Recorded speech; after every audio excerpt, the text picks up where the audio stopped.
श्रीकृष्णाय नमस्तस्मै।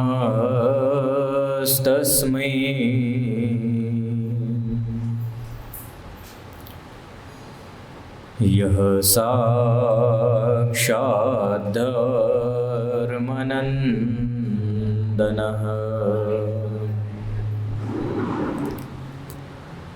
भुवि भूत्वा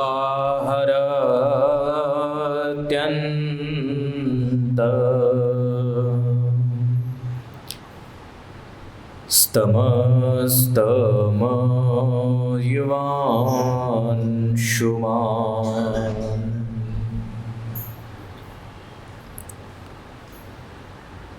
श्रूयतां देवदेवेश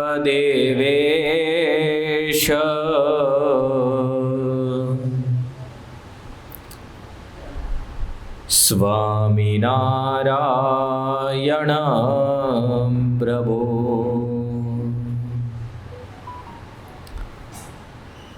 त्वदीयेनावधानेन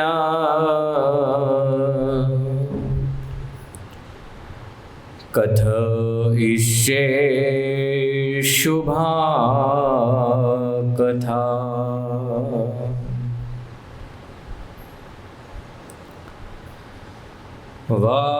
वागर्थाविव सम्पृक्तौ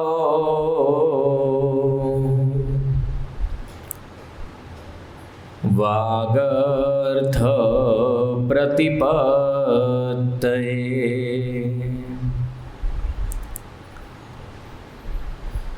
जगत पितरौ वन्दे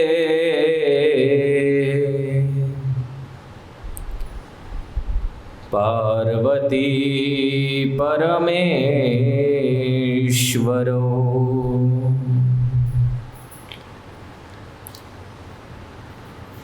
भवानी शंकरो वन्दे श्रद्धा विश्वासरूपिणौ।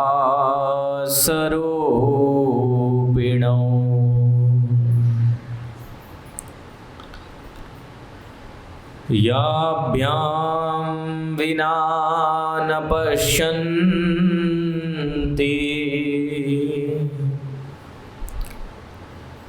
सिद्धा स्वान्ततमीश्वरम्।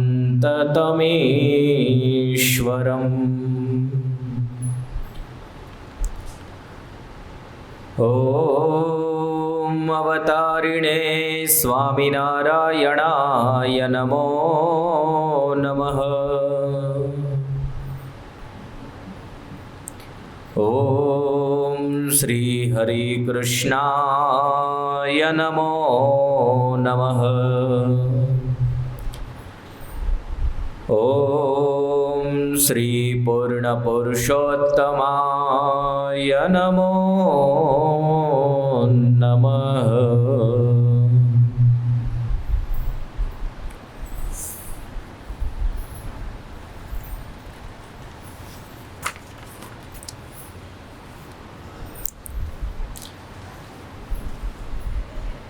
नागेन्द्रहाराय त्रिलोचनाय भस्माङ्गरागाय मनेश्वराय नित्याय शुद्धाय दिगंबराय तस्मै नकाराय नमः शिवाय। मंदाकिनी सलिलचंदन चर्चिताय नंदीश्वर प्रथमनाथ महेश्वराय मंदार पुष्प बहुपुष्प सुपूजिताय तस्मै मकाराय नमः शिवाय। शिवाय गौरी वदनाब्जवृन्द शाद्वरनाशकाय श्रीनीलकण्ठाय वृषध्वजाय तस्मै शिकाराय नमः शिवाय वसिष्ठकुम्भोद्भवगौतमार्य मुनीन्द्रदेवार्चितशेखराय चन्द्रार्कजनाय तस्मै वकाराय नमः शिवाय यक्षस्वरूपाय जटाधराय पिनाकहस्ताय सनाथनाय दिव्याय देवाय दिगंबराय तस्मै यकाराय नमः शिवाय पंचाक्षरमिदं पुण्यं यः पठेत् शिवसन्निधौ शिवलोकम् अवाप्नोति शिवेन सह मोदते। इति श्रीमच्छंकराचार्य विरचितं शिवपंचाक्षरस्तोत्रं संपूर्णम्। बोलो स्वामिनारायण भगवाननी जय। हरे कृष्ण जय। लक्ष्मीनारायण देवनी जय। राधा कृष्ण देवनी जय। सिद्धेश्वर महादेवनी जय। विघ्न विनायक देवनी जय। श्रीकाष्ठभंजन देवनी जय।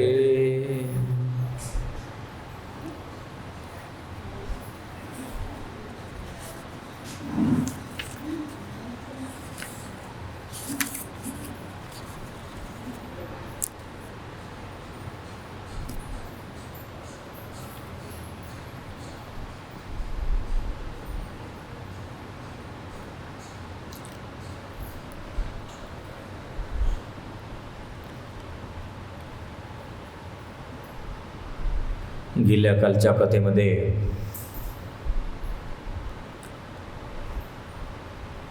आपण तीर्थ अधिक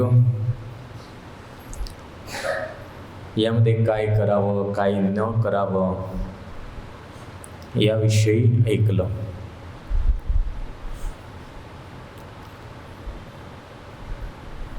त्यानंतर शौनकादिक ऋषी यांनी सूत पुराणी यांना विचारलं आहे, सदाचार, शौचाचार, स्नान, भस्मधारण, संध्यावंदन आणि धन उपार्जन या सर्व विधीचं वर्णन हे काय आहेत?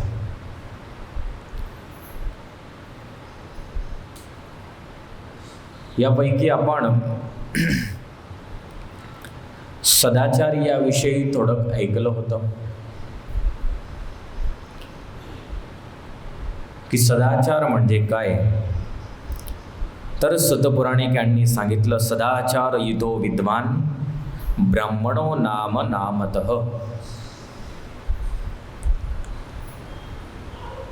असं नव्हे की केवळ ब्राह्मणासाठीच आहे, तर हे सुद्धा लक्षात ठेवता। सदाचार हा दरेकांसाठी अति आवश्यक आहे। सदाचार म्हटला म्हणजे प्रारंभिक तर आपलं बाह्य आचरण, बाह्य शुद्धी, शारीरिक शुद्धी, त्यानंतर आपल्या क्रियेची शुद्धी, हे सर्व सदाचारामध्ये येत असतं। आधी हे विद्येश्वर संहिता चालू आहे। विद्येश्वर संहिता 25 अध्याय आहेत। 25 अध्याय सर्व अशाच रीतीचे आहेत की ज्यामध्ये ज्ञान वार्ता आहेत। विद्येश्वर संहितानंतर मग सर्व कथाप्रसंग सुरू होत जातात। म्हणजे तुम्हाला वाटेल की काही एकसारखंच हे आहे,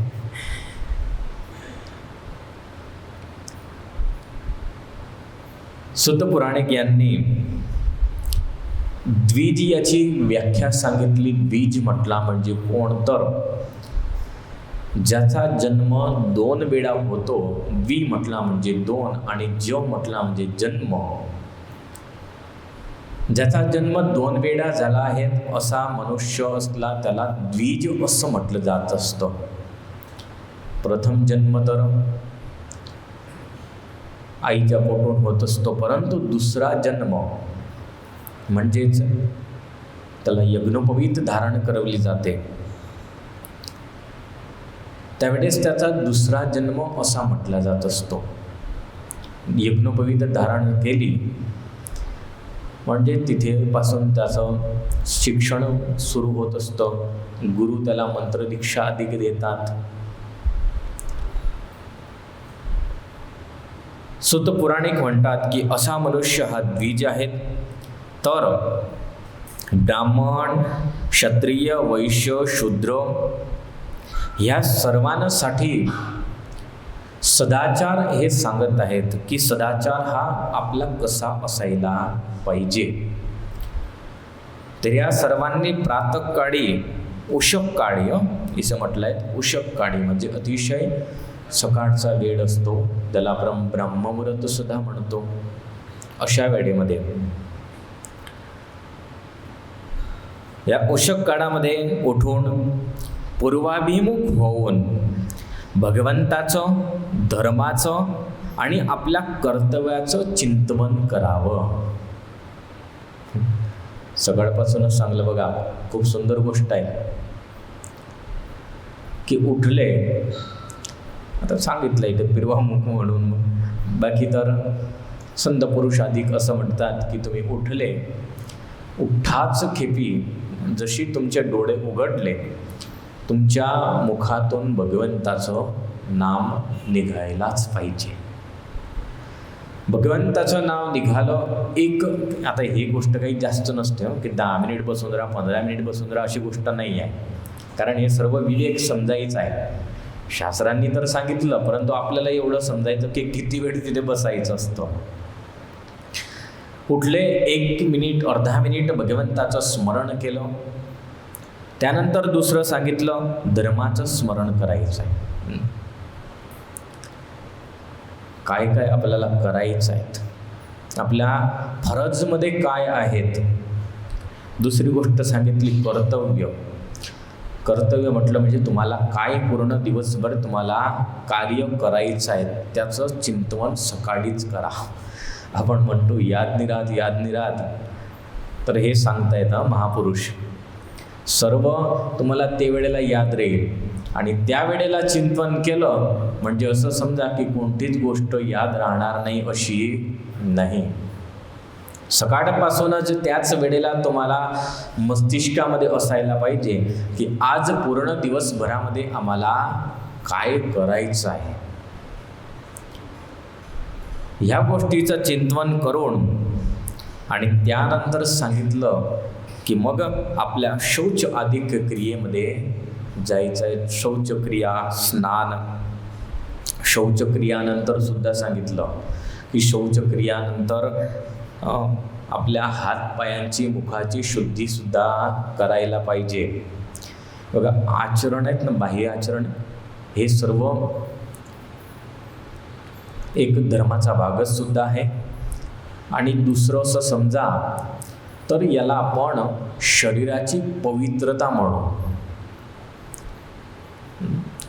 आणि लगभग दरेक ठिकाणी असं समजलं जातं की जेवढी तुमची बाह्य पवित्रता कंप्लीट असेल तेवढी तुमची आंतरिक पवित्रता हे सुद्धा तेवढीच चांगली असेल. बाह्य पवित्रेला खूप ध्यान देण्यात आलं आहे. त्यासाठी सुज्जी यांनी सांगितलं, सुज्जी म्हणतायत की तुम्ही शौचक्रियानंतर, असं तर शास्त्रांमध्ये मातीचा उल्लेख केला आहे, आपल्या सत्संगी जीवनामध्ये सांगितलं आहे. आम्ही संतांचा कायम ते राहतो आणि परंतु आता समयांतरे माती लुप्त झाली. बाकी तर मातीने 17 वेळा हात धुण्याची आज्ञा सांगितली आहे. त्याच्यामध्ये सुद्धा विवेक आहेत की कशा रीतीने घ्यायची आणि कशा रीतीने हात धुवायचे, नाहीतर चाललेच आहेत आणि कसंही करता येत तसं नाही. एका हाताने घ्यायची आहे, डावा हाताला 10 वेळेला धुवायचा आहे, मग त्यानंतर एखाद्या स्थानकावर ठेवून आणि दोघं हात 7 वेळा धुवायचे आहेत. दोघं हात धुतले चांगल्या पाण्याने, मग त्यानंतर 12 वेळा पाण्याचे गुळणे करायचे आहेत. हे सर्व क्रिया झाली म्हणजे तुम्ही समजा की तुम्ही अर्धे पवित्र झाले आणि मग स्नान केलं की मग पूर्ण झाले. भगवान स्वामीनारायण यांनी सुद्धा आपल्याला शिक्षापत्रेमध्ये हा एकदम छोटासा क्रम आहे परंतु हाच सांगितला. कारण बाह्य पवित्रता हे केवळ आंतरिकसाठी नव्हे, परंतु कित्येक दोष आपल्याला त्याच्या कारणी सुद्धा लागत असतात. लगभग समजा तुम्ही कुठे कुठे बघितलं असेल ना, आता सांगण्यासारखी गोष्ट नाही परंतु तरी सुद्धा सांगावी आहे असे प्रसंगोचित सांगतोय की एखाद्या वेळेस कोणी चांगला भगवत भक्त असला किंवा कोणी दुसरा कोणी मनुष्य असला कोणी अधिक, तर तशा मनुष्याला भूत प्रेताधिकचा उपद्रव होतो. बाकी शास्त्रांनी असं महिमा सांगितला की ज्या मनुष्याच्या गळ्यामध्ये कंठी असली, ज्या त्या मस्तकावरती तिलक चांदला असला, तर भूत प्रेताधिक जे मलिन तत्व आहे हे त्याच्या जवळ सुद्धा येत नाही. आता जवळची तो गोष्ट आहे ते त्याच्यामध्ये प्रवेश करून जाता. असं का घडतं? तर एक गोष्ट निश्चित करा की आपण केव्हाही दुःखी होतो आहेत तर कुठे ना कुठे आपलीच चुकी असायलाच पाहिजे. शास्त्रांनी तर नियम एकदम बरोबर सांगितले. तर तिथे ज्यावेळेस आपण बघा तर कुठे ना कुठे त्या मनुष्याच्या बाह्य आचरणामध्ये अपवित्रता दिसून येते, का काही जे असलं ते कुठे ना कुठे त्या कारणी अमुक तत्व तुमच्या शरीरामध्ये प्रवेश करू शकतात, तुम्हाला दुःख देऊ शकतात. बाकी आपण जर अगदी पवित्र असलो तर असं समजा की कधीच कोणतीही दुःख देणारी वस्तू आपल्याला येणार नाही. तुमच्या गृहस्थांमध्ये एक सर्वांची खूप खराब टेव असते आणि असेल तुमच्यापैकी लयजमध्ये असेल. काय असतं? एकतर शौचक्रियाला गेले, हात धुतली नाही गोष्ट आणि तसेचे तसे घरामध्ये फिरतात त्याच्या त्या पायाने. दुसरं की तोंडामध्ये ब्रश घेतला, ब्रश घासत पूर्ण घरामध्ये फिरतात. बिलकुल एकदम न्यून कक्षाची हे टेव आहे. सर्वात अपवित्र गोष्ट म्हटली आहे. भगवान स्वामीनारायण यांनी सांगितलं त्याच्यासाठी की पूर्वीच्या वेळी दंतधावन करीत असायचे आपण लिंबाचे वगैरे. आता ब्रश आहे तर एका ठिकाणी बसा, एका ठिकाणी बसून आणि मग ब्रश आधी करा. एका ठिकाणची गोष्ट आली म्हणजे बाथरूमच आली, मग ते काही घरामधला कोणता भाग आला नाही. आता आपण जातो रस्त्यामध्ये सर्व ब्रश घासत जातो, त्याच्यात सर्व थुकाचे सर्व हे उडत जातात पूर्ण घरामध्ये आणि पूर्ण घरामध्ये तुमचं पवित्र ते जड पडतं. मग काय होणार आहे? मलिन तत्व येणार नाही तर मग काय होईल? आपण म्हणतो मी तर आरती करतो, सर्वच करतो, पण का असं होतं? तर ह्या छोट्या छोट्या गोष्टी अमुक एवढ्या आहेत की खूप लक्ष देण्यासारख्या गोष्टी आहेत. आणि ते सर्व सतपुराणिक यांनी हा सदाचार शौनकादिक महर्षी यांना सांगितलं आणि त्यानंतर सांगितलं की सुंदर पवित्र जळाने स्नान करावे. स्नान करून एक उत्तरीय वस्त्र आणि एक अधो वस्त्र धारण करून भगवंताची पूजा करावी. भगवंताची पूजा करावी. त्यामध्ये परमेश्वराची जशी आपली जे इष्टदेवाची आपली परंपरागत आलेली पूजा असली त्याची गोष्ट आहे. इथे महादेवजीचं वर्णन आलं आहे. आता स्नान केव्हा न करावं यासाठी सुद्धा सांगितलं. त्याला मंत्रस्नान म्हटलं आहे शास्त्रांनी. ईषत् स्पर्शेच दौ स्वास्ते राजराष्ट्र भये पिच अगत्यागती कालेच मंत्रस्नानम समाचरेत. मंत्रस्नान हे केव्हा केलं जात असतं तर अपवित्र वस्तूच्या स्पर्शाने किंवा शरीर हे स्वस्थ न असल्याने किंवा कोणता राजभय असला, राष्ट्रभय असला किंवा एखाद्या वेळेस यात्रा वगैरे मध्ये जळ नाही मिळालं तर विवशतायुक्त होऊन मंत्र स्नान करावं. विवशतायुक्त, आता विवशता म्हणजे तुम्ही समजू शकताल की आपल्याला न सुटके करावं लागतायत. तर तशा अवस्थेमध्ये मंत्र स्नान म्हटलं म्हणजे कसं आहे की तुम्ही एखादं ओलं पोपडं शरीरावरती फिरवलं किंवा थोडंसं पाणी मिळालं त्याचा छटकाव करून भगवंताच्या नामाने तुमच्या शरीराला पवित्र केलं, याला मंत्रस्नान म्हटलं आहे. तर हे परंतु केव्हा अतिशय काही तशी परिस्थिती आली तर. त्यानंतर तिलक करण्याचा सांगितलं आहे की तिलक हा करावा. तर तिलक हा सुद्धा 2 प्रकाराचा होतो. बघा, तिलकाचे 2च प्रकार आहेत. शास्त्रांनी 2 प्रकार सांगितले आहे, एक ऊर्ध्वपुंड्र आणि एक त्रिपुंड्र. आता आपण जो तिलक चांगला करतो तो आहे ऊर्ध्वपुंड्र.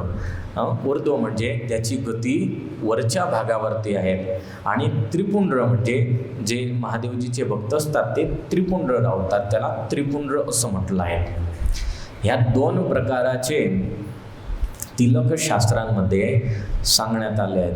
परंतु आता अमुकच्या कपाळावरती नित नवीन जातचे तिलक दिसून येतात की ते तिलकांची कुठे काहीही प्रकारची गणना नसते किंवा त्याचा कोणताही म्हणजे अर्थ हा सरून निघत नाही. इथे 2 प्रकाराचे तिलक सांगितले. त्यामध्ये शिवभक्त यांनी त्रिपुंड्र हा लावायचा. त्यानंतर सुत पुराणिक यांनी धन उपार्जन सांगितलं आहे की धन उपार्जन हे कसं करावं तर हमेशा धन उपार्जन हे नीतीने कमवावं. विपरीतार्थ भोगेन राग एव प्रजायते. जर अनितीने कमवलेलं धन असलं, आता हे सकाळची प्रारंभिक पूजा तुमची पूर्ण झाली म्हणजे ज्या कोणत्या तुम्ही मार्गावरती जे काही धन उपार्जन करत असाल त्यासाठी गोष्ट आली की धन उपार्जन शास्त्र असं म्हणतं नीतीने करा. अधर्माने उपार्जित केलेलं धन आणि त्याने प्राप्त झालेले भोग हे अतिशय आसक्तिवान असतात, आसक्तीला उत्पन्न करणारे आणि अंते जीवाला नरकगामी बनवणारे असतात. की जे अधर्माने प्राप्त केलेलं धन आहे त्याची ही गोष्ट सांगितली आहे की ते धन कसं आहे तर तुम्हाला आसक्ती करवणारं, आसक्ती करून पुन्हा शेवटर नरकगामी करवणारं. नाहीतर पुढे सांगतायत की धन हे केवढं श्रेष्ठ आहे. धर्माचे 2 प्रकार सांगितले. धर्मश्च द्विविधौ प्रोक्तौ द्रव्य देह द्वयेनच. धर्माचे 2 प्रकार, त्यामध्ये द्रव्याने यज्ञयागादिक आणि शरीराने जप दर्शन तीर्थस्नान आदिक. तुमच्याजवळ द्रव्य आहे, तुम्हाला दान करायचं आहे, जे काही त्याच्याने पुण्यकर्म करायचं आहे तर त्यासाठी सांगितलं की त्या द्रव्याने तुम्ही यज्ञयागादिक करा, भगवंताच्या कार्यार्थे वापरा, परोपकाराच्या कार्यार्थे वापरा. तर त्याने सुद्धा तुमची धर्मप्राप्ती हे होत असते. आणि दुसरं म्हटलं म्हणजे शारीरिक, असं नाही की धनच केवळ आवश्यक आहे, परंतु आपल्याजवळ परमेश्वराने मोठ्यात मोठं सर्वांना दिलेलं धन म्हणजेच शरीर, की ज्या शरीराच्या योगाने तुम्ही भगवत नामस्मरण करू शकाल, ज्या शरीराच्या योगाने परमेश्वराचं दर्शन जप तप आदिक करू शकाल, त्याने सुद्धा तुमची धर्मप्राप्ती हे सिद्ध होत असते. त्यानंतर सुंदर दानाचा महिमा सांगण्यात आला आहे. सुत पुराणिक यांनी गृहस्थाश्रमेसाठी धनधान्य आदिकांचं दान करण्याचं सांगितलं. खास करून इथे अन्नदानाचा महिमा सांगण्यात आला. सुत पुराणिक म्हणू लागले, हे शौनकादिक महर्षींनो, यावत् कालम यदन्नं वै भुङ्क्त्वा श्रवणे मेधते तावत् कृतस्य पुण्यस्य त्वर्धं दातुर्न संशय. खूप सुंदर गोष्ट. दान करायचं आहे. अन्नदानाचा महिमा हा काय आहे?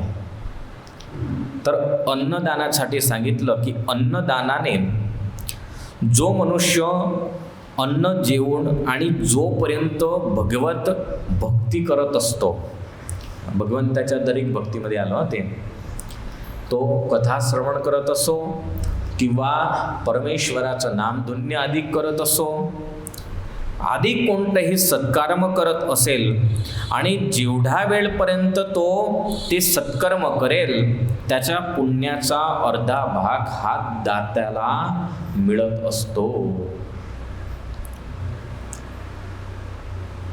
जो कोणी दाता असेल की त्या दाताने जे अन्न हे भगवत भक्तांना दिलं आहे, तर त्या भगवत भक्ताने जे काही पुण्यकर्म केलं भगवंता संबंधीचं, त्याचा अर्धा भाग इथे म्हटलेला आहे. तर की अर्धा भाग हा कोणाला जातो?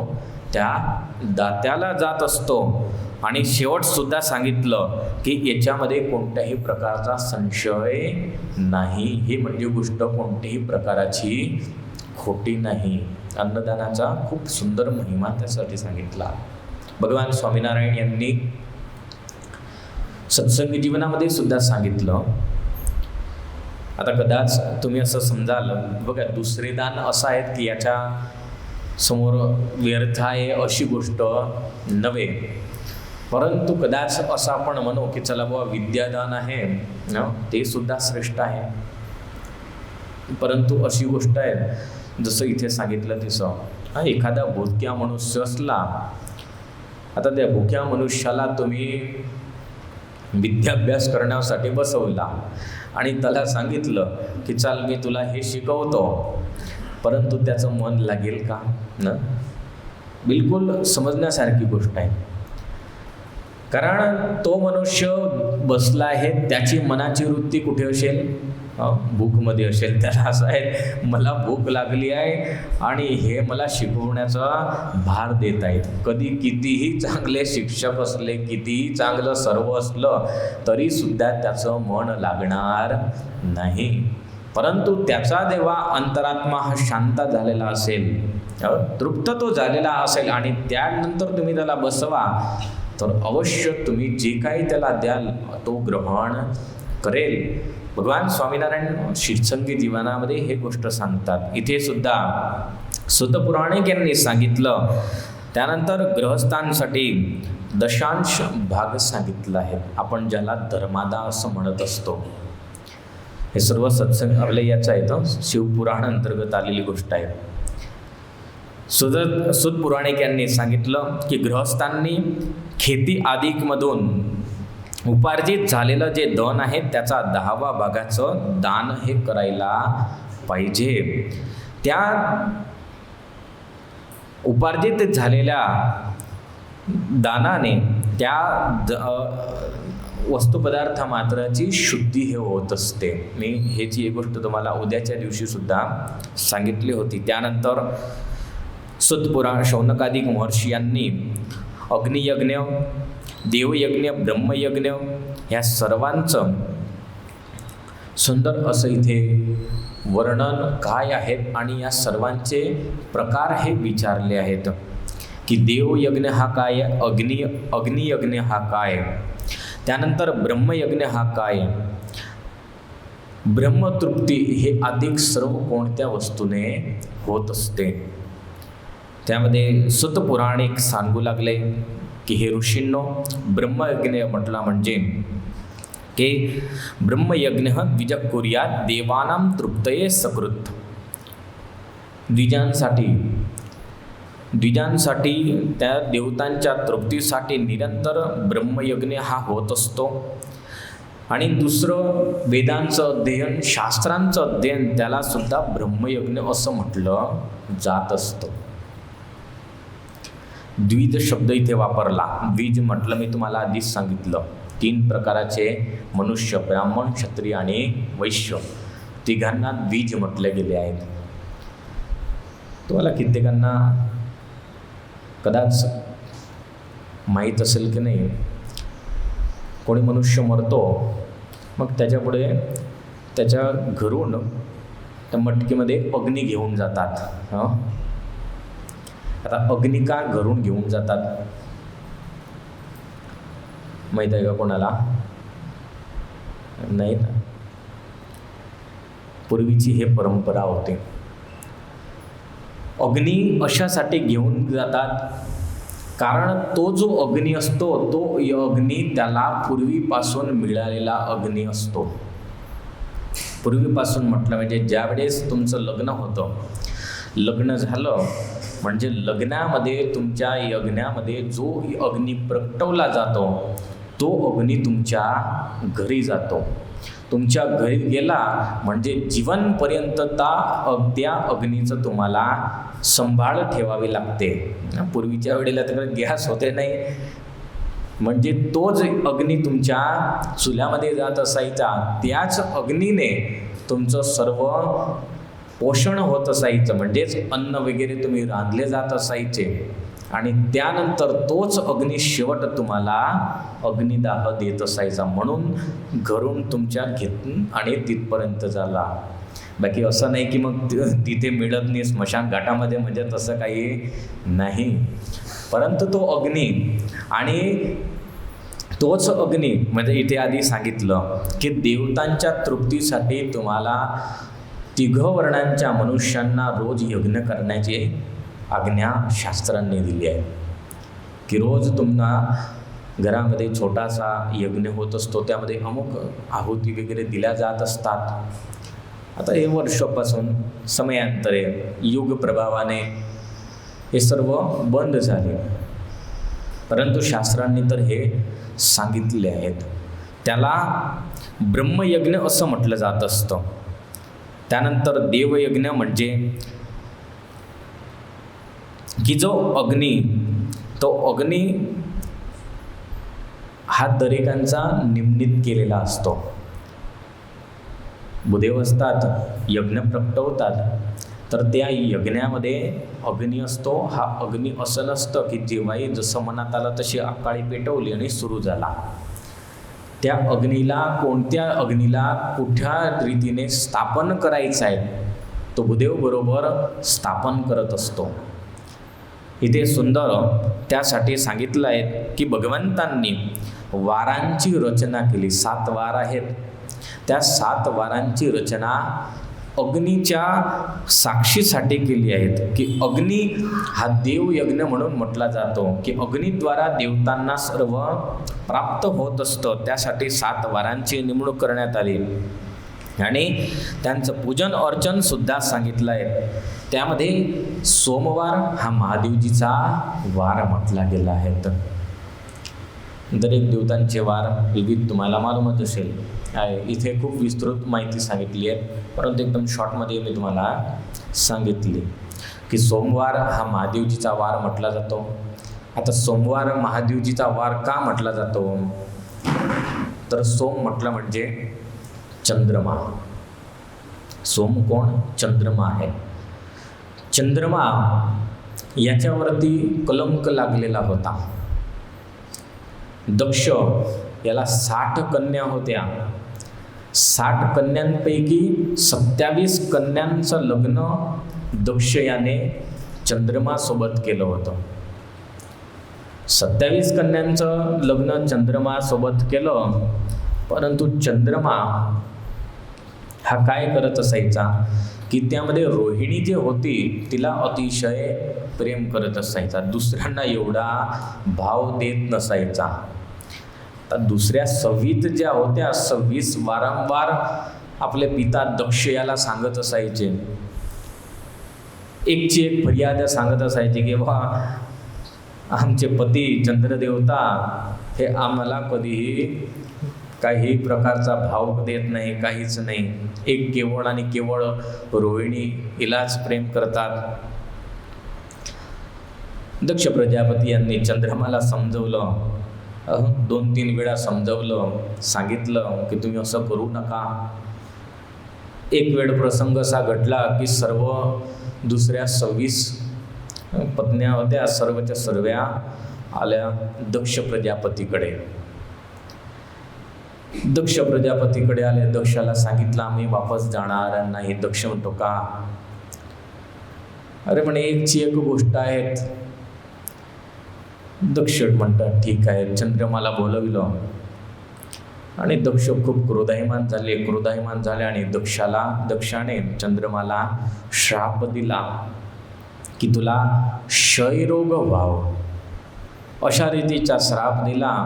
क्षयरोगाच्या कारणी चंद्रमा हा अस्तव्यस्त झाला.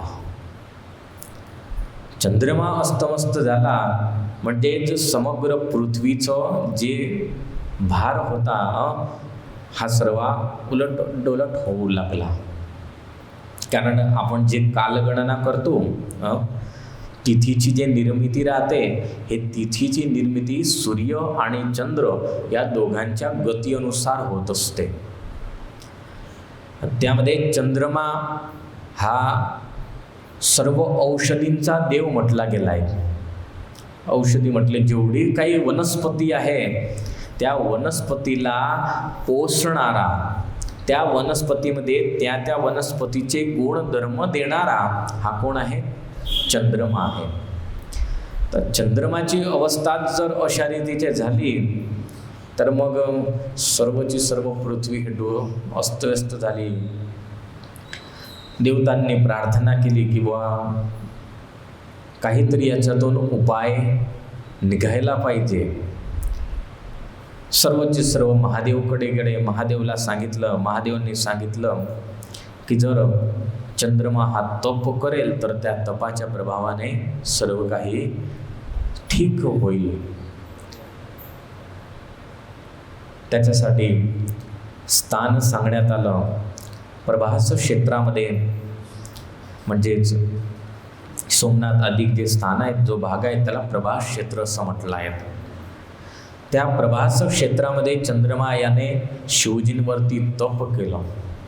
अनेक हजारो वर्षपर्यंत तप केल्यानंतर शिवजी प्रसन्न झाले आणि शिवजी प्रसन्न झाले त्यावेळेस चंद्रमा याच्या शरीरावरती जो क्षयरोग झाला होता तो बरा झाला आणि त्यावेळेस शिवजी यांनी प्रसन्न होऊन चंद्रमाला आपल्या मस्तकावरती सुद्धा धारण केला आणि त्याला वरदान दिलं की तुझ्या दिवशी जो माझी पूजा करेल तो माझा भक्त आणि मी त्याला अतिशय प्रिय असेल, तो सुद्धा मला अतिशय प्रिय असेल. म्हणून इथे सांगितलं की सोमवार हा महादेवजीचा वार आहे. असं नाही की मग सोमवारच्या दिवशी दुसऱ्या दिवशी सुद्धा पण करू शकता. त्यानंतर इथे सुंदर नवग्रहांचं पूजन सांगितलं आहे. सुत पुराणिक यांनी शौनकादिक महर्षी यांना सांगितलं की देवतांच्या यजनमध्ये नवग्रहाचे पूजन सुद्धा अवश्य करायला पाहिजे. त्यामध्ये शुभ प्रसंग, मांगलिक कर्म त्याच्या आरंभी आणि अशुभ म्हणजेच अंत्येष्टी आदी कर्म यांच्या अंते, जन्म नक्षत्र जन्मदिवसाच्या दिवशी गृहस्थ पुरुषांनी स्वतःच्या घरामध्ये आरोग्य आदिक्याच्या समृद्धीसाठी सूर्य वगैरे देवतांचं पूजन हे करावं. जे काही शुभ दिवस असला, अधिक सांगितलं जन्म अधिक दिवस असले, त्यानंतर कोणचा मांगलिक प्रसंग असला तर त्या सर्व वेळेला ग्रहपूजन हे होत असतं. शास्त्रांमध्ये हे वर्णन आहेच. स्वयं भागवतामध्ये तुम्ही बघा तर भागवतामध्ये सुद्धा ज्यावेळेस भगवंताचा जन्म झालेला आहे नंद महाराज यांनी गोदान अधिक दिलं, परंतु पूजन अधिक सुद्धा करवलेलं आहे. नांदी श्राद्ध अधिक सर्व पितृंचं जे काही गृहस्थांना करण्यायोग्य आहे ते सर्व काही केलं आहेत. म्हणून इथे सुद्धा सांगण्यात आलं की मनुष्यांनी अवश्य करायला पाहिजे. आता हे सर्व गोष्ट झाली. हे सर्व कशाची आहे? आधीच सांगितलं होतं की द्रव्याने सिद्ध होणारी गोष्ट आहे. परंतु जो निर्धन मनुष्य आहेत की ज्याच्याजवळ द्रव्य नाही त्याच्यासाठी, तर त्यासाठी सांगितलं की निर्धन मनुष्याने तपस्या म्हणजेच व्रत आदी करून आणि देवांचं आराधन हे करावं. निर्धन मनुष्याने तप आदी करावं, भगवंताचं नामस्मरण करावं. त्या नामस्मरणे अधिक सर्व क्रियेने त्याच्या ह्या सर्व गोष्टी पूर्ण होत असतात. धनवान मनुष्याने भोगसिद्धीसाठी वृक्ष यांची लागवड करावी, त्यानंतर जलाशय, पाठशाळा, त्यानंतर धर्माचा संग्रह करायला, अशा रीतीचे अनेक साधनांचा उद्भव हा करावा. समयानुसार पुण्यकर्म केल्याने ज्ञानाची सिद्धी हे होत असते. या सर्व ज्ञान बघा, कदाच तुम्हाला थोडा कंटाळा सुद्धा येईल, परंतु छोट्या छोट्या गोष्टी खूप समजण्यासारख्या गोष्टी आहेत की काय करावं आणि काय न करावं. त्यानंतर सुंदर इथे शौनकादिक ऋषी यांनी सुतपुराणिक यांना देश, काळ, पात्र आणि दान या अंगेचा विचार सांगण्यात आहे की हे सर्व कशा रीतीने असतं ते आम्हाला समजवा. त्यामध्ये देश सांगण्यात आला की कोणतंही कार्य करण्यासाठी शुभ देश हा कोणता आहे, तर शुभ कर्म करण्यासाठी गृह समान फळ देणारं हे समान फळ देणार आहेत. ग्रह कसं आहेत? सामान्य फळ देणार आहेत. आता एक एक उत्तरोत्तर त्याची देश म्हणजे स्थानाचा महिमा सांगण्यात आला आहे. घर हे समान फळ देणारं आहेत. त्यानंतर गौशाळा हे घरापेक्षा 10 पटीने फळ देणारं आहेत. गौशाळाच्या तुम्ही भागामध्ये जे काही कार्य करा तर घरापेक्षा जे काही कार्य करसाल त्याची कशी 10 पटीने तुम्हाला फळ प्राप्त होईल. त्यानंतर जलाशय तट, कोणतंही जलाशय असलं, चांगलं पवित्र तळाव वगैरे असलं तर त्याच्या किनारी केलं तर त्याच्यापेक्षा 10 पटीने सांगितलं आहे. त्यानंतर बेलाचे वृक्ष, तुलसी, पिपळ यांच्याजवळ केलेलं जे काही पुण्यकर्म आहेत त्या या सर्वांपेक्षा 10 पटीने जास्त फळ देणार आहेत. त्यानंतर सांगितलं की देवालय येथे जे काही पुण्यकर्म केलं जातं ते सर्व यापेक्षा जास्त 10 पटीने पुण्यफळ देणार आहेत. त्यानंतर तीर्थभूमी, जिथे तीर्थक्षेत्र दोघं पण आहे असं स्थान, त्या स्थानकाला सुद्धा 10 पटीने फळ जास्त देणारं म्हटलं आहेत. त्यानंतर पवित्र असे नदीचे किनारे, आता नद्या कोणत्या येतील ते पुढे सांगतील, तर पवित्र नदीचे किनारे ते सुद्धा यापेक्षा 10 पटीने फळ देणारं आहेत. आणि तीर्थ नदींच्या तट त्यापेक्षा पण सप्त नदी ज्या म्हटल्या आहेत त्या सप्त नदींच्या तटावरती केलेलं कार्य हे विशेष फळला देणारं म्हटलं गेलं आहे. तर सप्त नदी कोणती? तर सप्ता नदीमध्ये सांगितलं की एकतर गंगा, गोदावरी, कावेरी, ताम्रपर्णी, सिंधू, सरयू आणि नर्मदा, या 7 नद्या, ह्या 7 नद्यांच्या किनाऱ्यावरती केलेलं जे काही सत्कर्म आहे हे कसं आहे?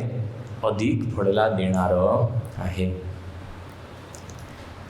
तुम्ही बघा, लगभग आता हे जे कथा सुरू झाली याचा जो संवाद आहे हा कुठे आहे? प्रयाग येथे आहे. प्रयाग म्हणजे 3 नद्यांचा संगम आहे. त्या संगमाच्या किनारी ही कथा झाली आहे.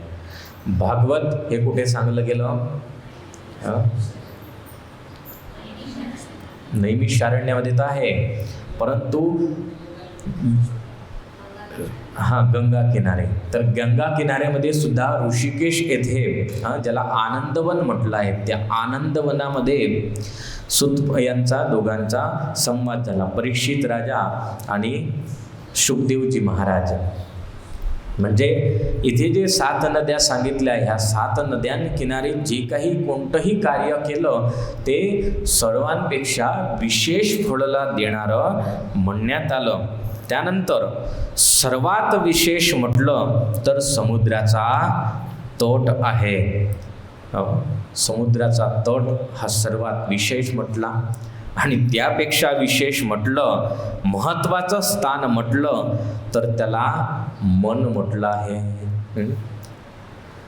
आता या सर्व स्थानकी तुम्ही गेले, परंतु तुमचं मनच नसलं तर त्या स्थानांचं काहीही महत्त्व नाही. म्हणून सर्वात मोठ्यात मोठं स्थान सांगितलं मन.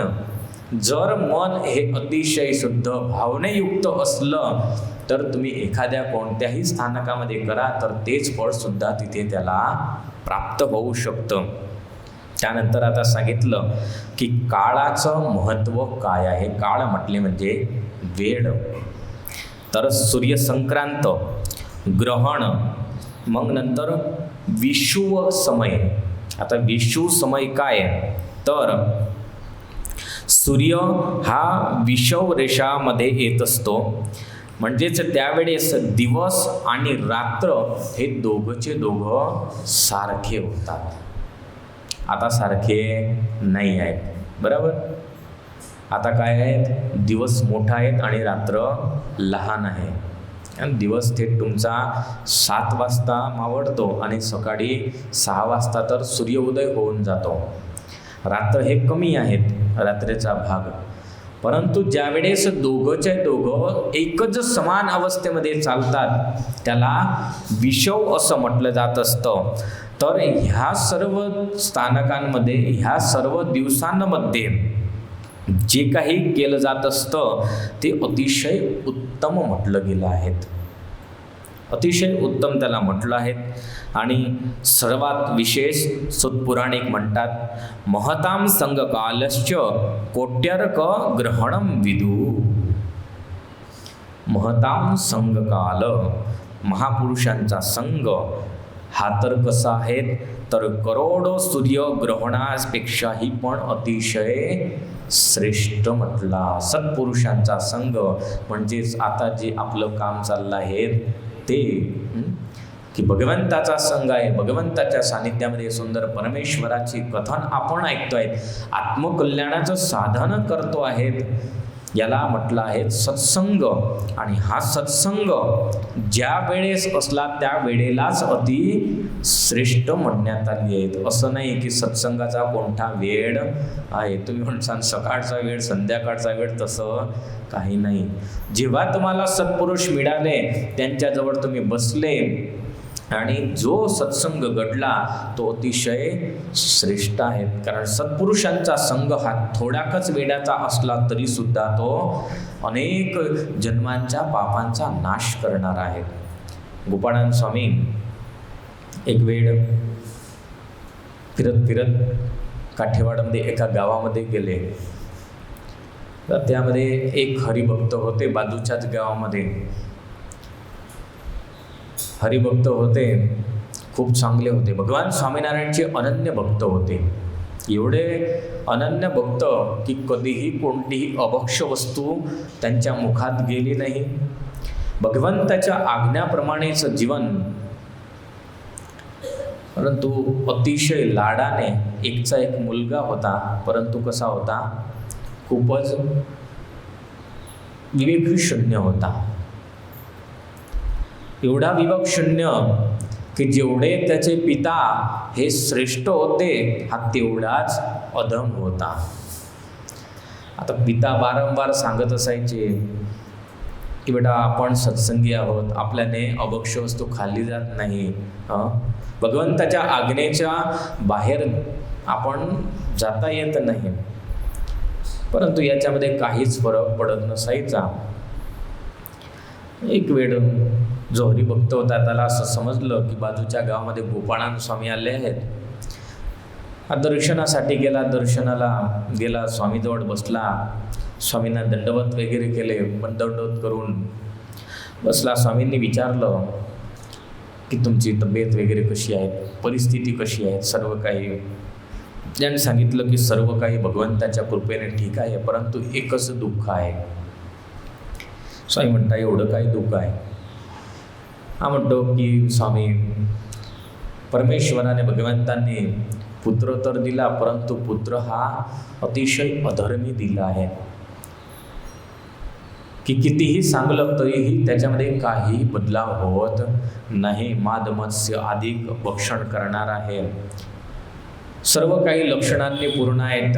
गोपाळानंद स्वामी म्हणतात एक काम करा, त्याला तुम्ही माझ्याजवळ पाठवा, माझ्याजवळ पाठवा, म्हणजेच तो मी समजवून सांगेल त्याला. हे म्हणतात ठीक आहे. घरी गेले आणि संध्याकाळ झाली. मुलगा घरी आला, सांगितलं की बेटा बाजूच्या गावामध्ये गोपाळानंद स्वामी आले आहेत, आपले गुरु आहे आणि तुला याद करत होते, तू जा आणि त्यांचं दर्शन घेऊन ये. हा म्हणतो बघील, वेळ असला तर जाईल. प्रसंग असा घडला की हा सुद्धा दुसऱ्या दिवशी निघाला शिकार करण्यासाठी निघाला. निघता असा दूर निघून गेला आणि खूप अतिशय तहानला. पाणी मिळालं नाही, काहीच नाही. घोडासुद्धा तहानला होता, म्हणजे घोड्यावरतून खाली उतरून आणि वनामध्येच चालू लागला. चालता कुकडे जावं याला दिशा शून्य होऊन गेला. परंतु भाग्यवशात जसा चालत निघाला, ज्या गावामध्ये गोपाळानंद स्वामी होते त्याच गावामध्ये येऊन पोचला. त्याने गावाचं नाव विचारलं, समजलं आणि तरतच त्याला लक्षात आलं, अरे इथे तर आपले गुरु सुद्धा आले आहेत, चला आता वेळोवेळ आलोच आहोत तर दर्शन सुद्धा करून घेऊ आणि तिथून निघू. जिथे स्वामी विचारापन होते तिथे गेला, स्वामीजवळ बसला. स्वामींनी बघितलं, सर्व आकृती बघून घेतली, पाणी वगैरे पाजलं. त्यानंतर विचारलं, अभयसी नाव होतं त्याचं, की अभयसी कुठून आले? सांगितलं की अशा रीतीने मी एका मृगाच्या मागे पडला होता शिकार करण्यासाठी, परंतु माझ्या हातून सुटून गेलं आणि मी इकडे आलो. स्वामी म्हणतात ठीक आहे. स्वामींनी थोडं सहज त्याला सांगितलं की अभयसी तुम्ही कोण आहोत, तुमची जात कोणची आहेत? त्याने सांगितलं माझी जात म्हणजे दरबारची जात आहे, तो क्षत्रिय आहोत. हो क्षत्रिय आहे. क्षत्रियाचा धर्म काय आहे? क्षत्रियाचा धर्म आहे की सर्वांचं रक्षण करावं. जो तुमच्या आश्रयामध्ये आहे तुम्ही त्याचं रक्षण न करता त्याला तुम्ही मारता आहोत, तर तुमचा धर्म झाला की अधर्म झाला. गोपाळानंद स्वामी तर महान समर्थ पुरुष होते. स्वामींनी काही अर्धा एक तासपर्यंत गोष्टी केल्या, परंतु स्वामीच्या गोष्टींनी परिवर्तन असं घडलं की त्याला एवढा पश्चाताप झाला आणि स्वतःकडे बघून विचारू लागला की खरोखर मला काय करायचं होतं आणि मी काय केलं. स्वामीजवळ माफी मागितली. स्वामी म्हणतात की चला जे झालं ते विसरून जा. नवा सूर्य आणि नवी सकाळ असं समजून आजपासून सर्व सोडून द्या आणि तुमच्या पित्यासारखे अतिशय निष्ठावान भगवंताचे भक्त व्हा. आणि सत्पुरुष असे म्हणतात, सत्पुरुषांच्या वचनाने तो जीवात्मा असा अणिशुद्ध झाला, समाधिनिष्ठ पुरुष झाला. पापिष्ट होता परंतु कसा झाला? समाधिनिष्ठ, की समाधीमध्ये भगवंताच्या धामामध्ये जात असायचा आणि भगवंताचं दर्शन करत असायचा. एवढा समाधिनिष्ठ पुरुष तो झाला केवळ महत्पुरुषांच्या संगतीने. त्यासाठी इथे शुद्धपुराणिक म्हणतात की शौनकादिक महर्षींनो महताम संग कालश्च कोट्यर्क ग्रहणम विदु. महापुरुषांचा सत्संग हा अनेक सूर्य ग्रहणांपेक्षा पण श्रेष्ठ आहेत. आता पात्र विचार तर पात्र कोण? पात्र कोण त्यासाठी सांगितलं तपोनिष्ठ ज्ञाननिष्ठ योगिनो यत यतस्तथा.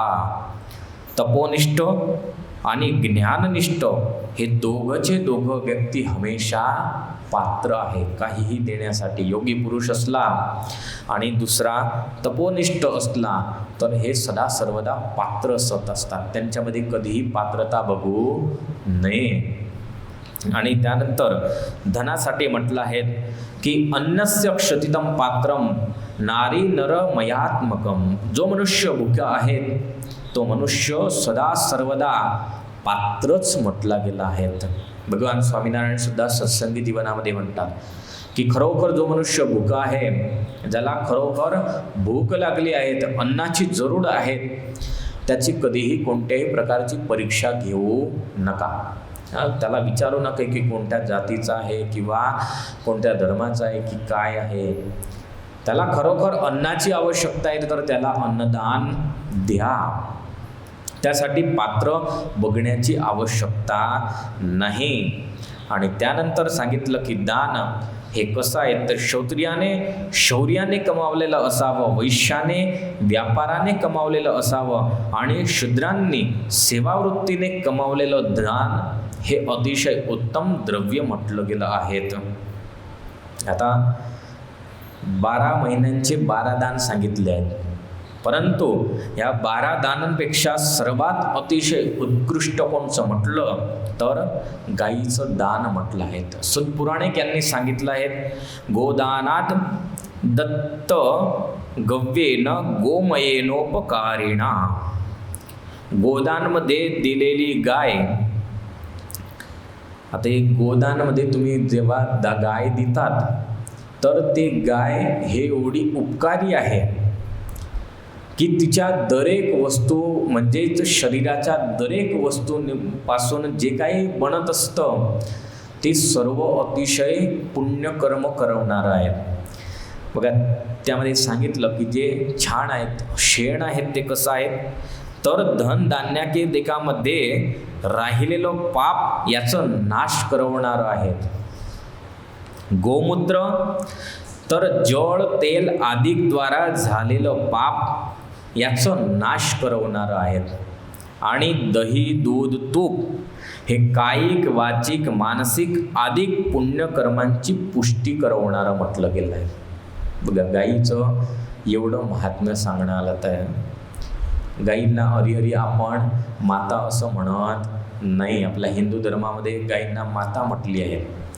आणि ज्यावेळेस जेव्हा पण परमेश्वराचा अवतार झाला आहे, कुठेही बघा तुम्ही भगवंताच्या अवताराच्या आधी गायीने पृथ्वीने गायीचं स्वरूप धारण केलं आहे, कोणत्या दुसऱ्या पशूंचं स्वरूप धारण केलं नाही. कुठे तुम्हाला असं दिसणार नाही की बकरीचं स्वरूप धारण करून गेले किंवा दुसरं कोणतं स्वरूप धारण गाय होऊन गेले, आपलं दुसरं स्वरूप घेऊन गेले.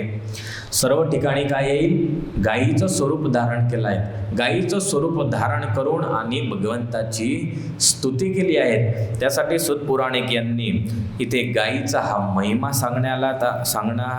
सांगितलं आहे. आणि त्यानंतर तपस्या आणि दान हे सर्व गोष्टी अशा आहेत दोघच्या गोष्टी.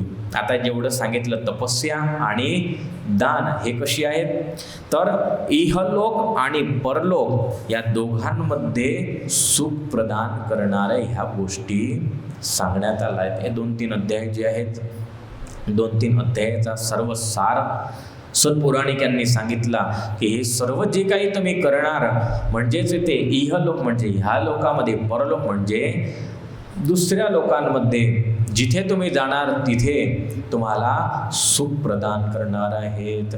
विशेष कथा आपण उद्याच्या दिवशी ऐकू. आजच्या कथेला इथेच पूर्ण करू. स्वामीनारायण भगवाननी जय.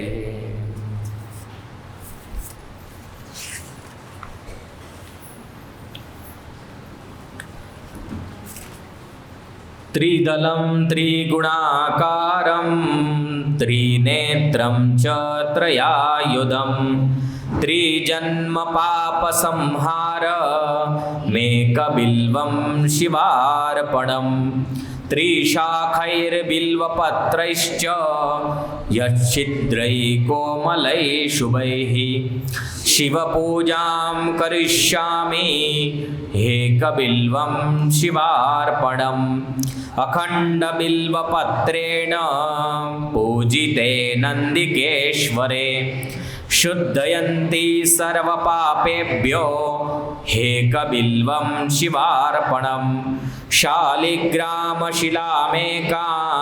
विप्राणां जातु अर्पयेत्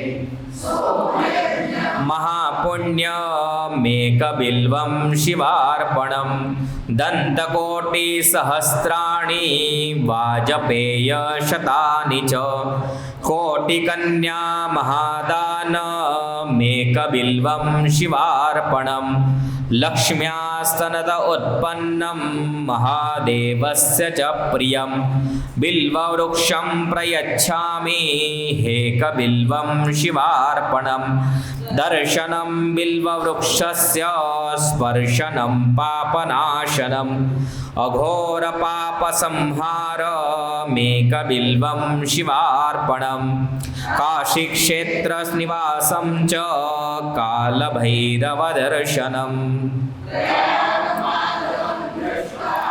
एकबिल्वं शिवार्पणम् मूलतो ब्रह्मरूपाय मध्यतो विष्णुरूपिणे अग्रतः शिवरूपाय एकबिल्वं शिवार्पणम् बिल्वाष्टकमिदं पुण्यं यः पठेत् शिवसन्निधौ सर्वपापविनिर्मुक्तः शिवलोकमवाप्नुयात् इति बिल्वाष्टकं सम्पूर्णम्।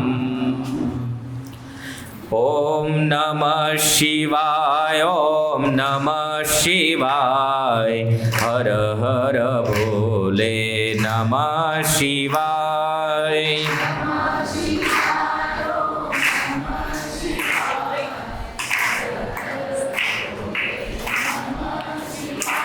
ओम नमः शिवाय ओम नमः शिवाय हर हर भोले नमः शिवाय।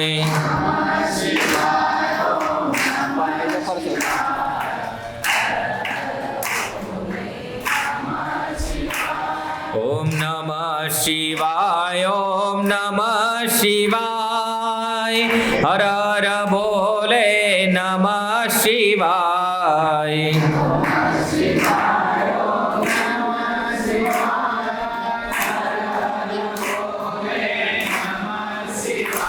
ओम नमः शिवाय ओम नमः शिवाय हर हर भोले नमः शिवाय।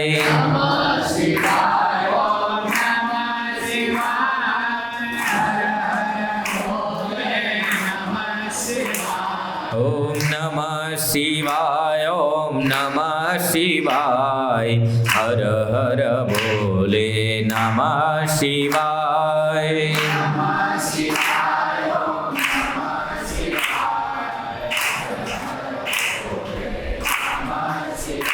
ओम नमः शिवाय ओम नमः शिवाय हर हर भोले नमः शिवाय।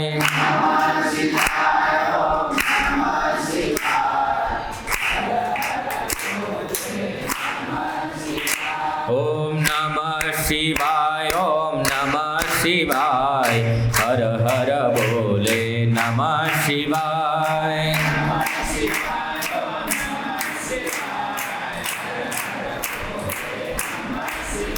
ओम नमः शिवाय ओम नमः शिवाय हर हर भोले नमः शिवाय।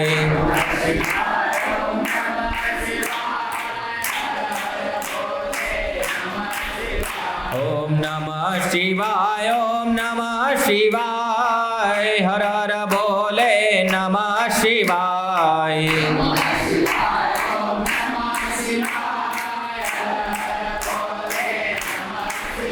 ओम नमः शिवाय ओम नमः शिवाय हर हर भोले नमः शिवाय।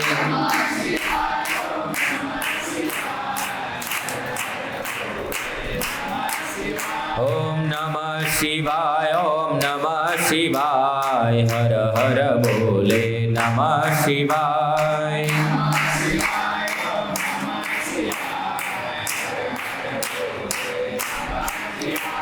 बोलो स्वामीनारायण भगवाननी जय, सिद्धेश्वर महादेवनी जय, विघ्न विनायक देवनी जय, श्री काष्ठभंजन देवनी जय।